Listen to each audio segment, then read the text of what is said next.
Assalamualaikum warahmatullahi wabarakatuh. Kembali lagi bersama saya Henny Motalib dalam program Nyaman Nyator Mahasiswa IAIN Madura.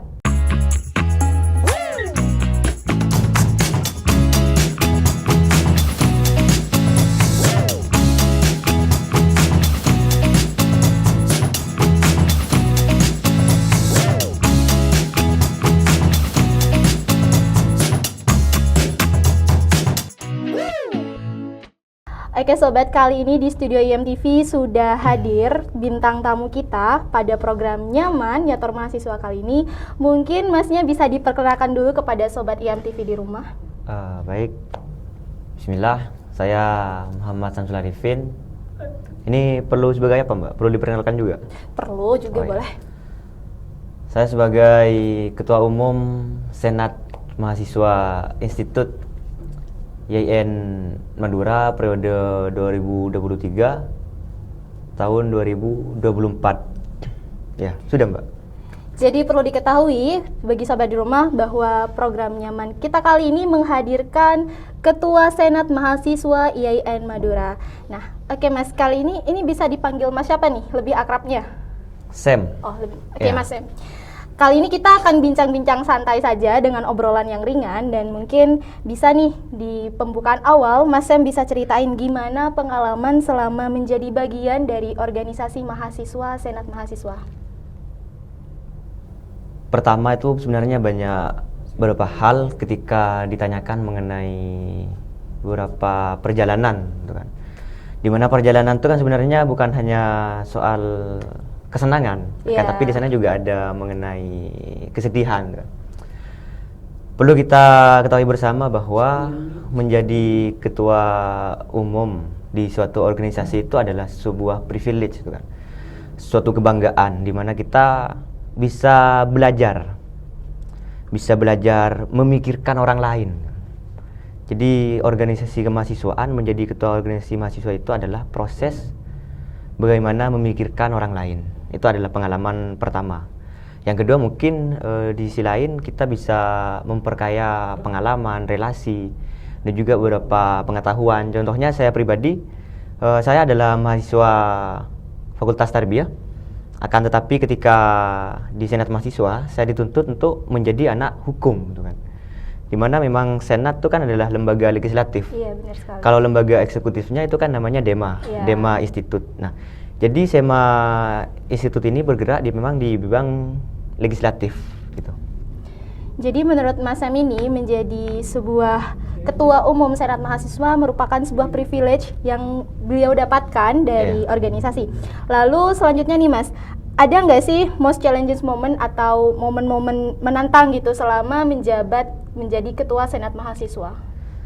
Momen-momen menantang tuh sebenarnya banyak, kan? Karena organisasi mahasiswa itu adalah proses pembelajaran.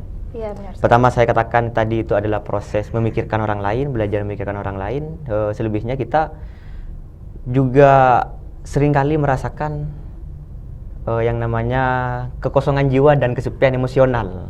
Nah, ini sebenarnya yang banyak dirasakan oleh teman-teman ketua organisasi kemahasiswaan di IAIN Madura itu kan. Pertama adalah kekosongan jiwa dan kesepian emosional, di mana kekosongan jiwa itu sebenarnya kita sering kehilangan tujuan pribadi, gitu.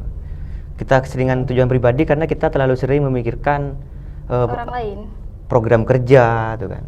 Ini kalau misal tidak berjalan ini gimana, gitu kan. Sehingga kita sering semacam dikentayangin. Itu adalah salah satu tantangannya. Di sisi lain kita ini mungkin banyak persepsi mengenai hal ini, akan tetapi saya mencoba membuka persepsi ini dari sisi pandang yang lain, tuh kan. Mengenai kenapa sih kebanyakan ketua Ormawa itu keseringan molor, tuh kan.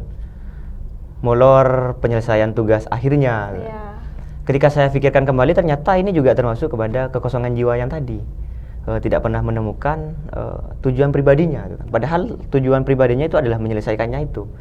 Jadi kurang bisa menyeimbangkan antara tugas akademik dan tugas organisasi. Itu adalah salah satu tantangannya juga. Di sisi lain juga mengalami kesepian emosional, kan. Ketua organisasi itu kadang juga sering merasa kesepian. Meskipun mungkin ada banyak orang di sekitarnya, tapi mengenai kesepian emosional itu kadang ngerasa hal yang diambil keputusannya itu kayaknya kok kayaknya saya nggak disenangi oleh banyak orang tuh. Kayaknya sudah mulai dijauhi banyak orang, sudah menjadi resiko iya, ya Kak ya. Menjadi risiko. Baik sobat, tadi Kak Sam juga menyebutkan selama menjadi ketua Senat Mahasiswa berada di under pressure, di bawah tekanan gitu, tapi tidak membuat Kak Sam ini merasa frustasi ya. Oh, lalu tidak. pelariannya tuh gimana Kak? Cara kan di bawah pressure nih. Iya. Terus gimana biar cara gak terlalu stres gitu? Adakah hobi yang dijalankan atau apa yang menjadi pelarian? Kalau saya pribadi, sebenarnya setiap cara orang itu kan banyak untuk membuat pelarian tuh kan. Cuma saya selalu membuat pelarian itu terhadap hal-hal membaca tuh kan. Karena ketika saya itu membaca, saya sudah tidak memikirkan fokus yang lain, tapi saya memikirkan apa yang ada di dalam buku tersebut. Itu adalah suatu bentuk saya untuk menghilangkan beberapa pikiran, yaitu adalah dengan membaca tuh kan. Di sisi lain juga bisa menambah wawasan, saya juga bisa sedikit melupakan. Oke, mungkin ini bisa menjadi alternatif bagi sobat yang merasa under pressure atau merasa stres, yaitu meniru seperti Kak Sam ini, baca buku ya. Terus nih Kak, ngomong-ngomong tentang ketua Senat Mahasiswa organisasi mahasiswa kan, legislatif. Dan baru-baru ini sepertinya Senat Mahasiswa di IAIN Madura baru saja mengeluarkan undang-undang Senat Mahasiswa ya, Kak? Iya. Mungkin bisa dipaparkan kepada sobat IMTV di rumah tentang undang-undang yang baru saja dirilis. Jadi undang-undang Senat Mahasiswa ini memang baru ada. Selama ini belum ada. Jadi di periode kepemimpinan saya itu membuat satu terobosan baru, yaitu mengenai undang-undang, di mana undang-undang itu sebenarnya ada 4 undang-undangnya. Yang pertama ada undang-undang mengenai pemilihan umum mahasiswa, yang kedua mengenai tentang tertib administrasi, yang ketiga adalah undang-undang mengenai pedoman kegiatan, dan yang keempat adalah undang-undang mengenai advokasi itu kan.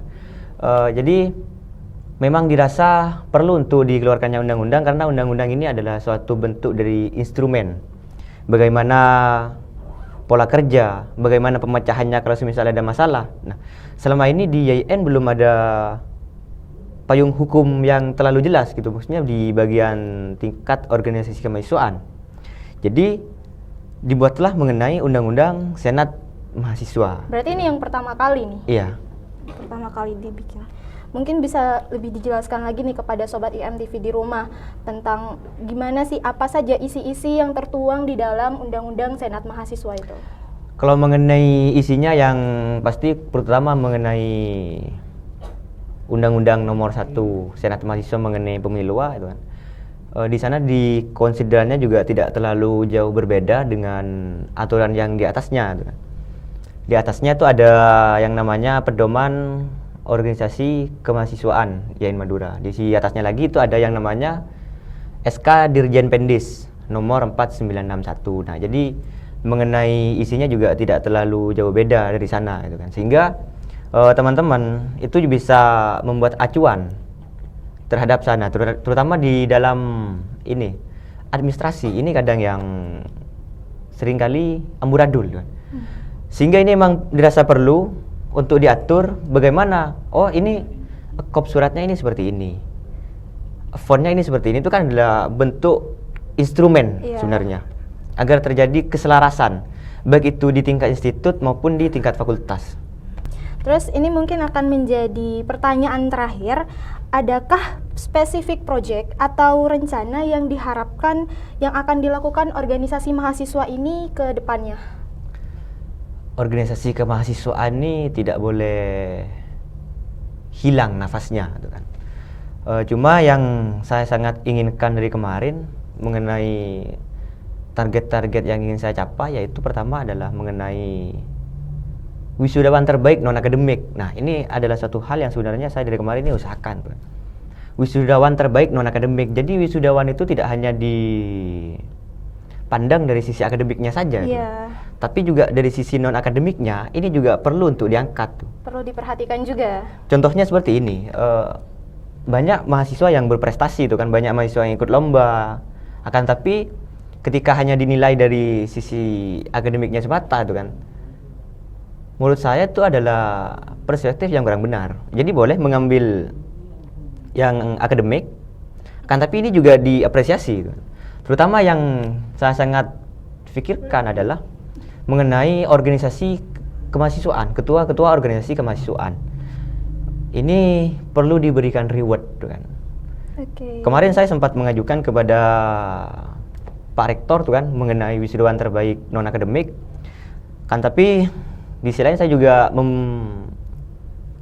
membatasi juga mengenai apa yang saya sampaikan. Jadi saya pasrahkan kembali kepada Pak Rektor tuh kan. Jadi mengenai kualifikasi wisudawan terbaik non akademik ini menurut Pak Rektor gitu. Kan tapi yang saya harapkan itu seperti ini Pak Rektor gitu. Semoga saja hal ini dapat diterapkan oleh kampus kita. Semoga cepat terrealisasikan juga ya Kak ya. Oke, mungkin hanya sampai di situ saja perbincangan kita hari ini. Jadi benang merah yang dapat kita ambil pada tayangan program Nyaman Kita kali ini, menjadi ketua senat mahasiswa merupakan sebuah privilege, tapi juga merasakan di bawah tekanan under pressure juga ya Kak ya. Baik Sobat IMTV, saya ingatkan kembali untuk jangan lupa subscribe, like, komen, dan share sebanyak-banyaknya untuk mendapatkan info terupdate dari kampus tercinta. Saya Heni Mutalib dan tim yang bertugas pamit undur diri. Wassalamualaikum warahmatullahi wabarakatuh.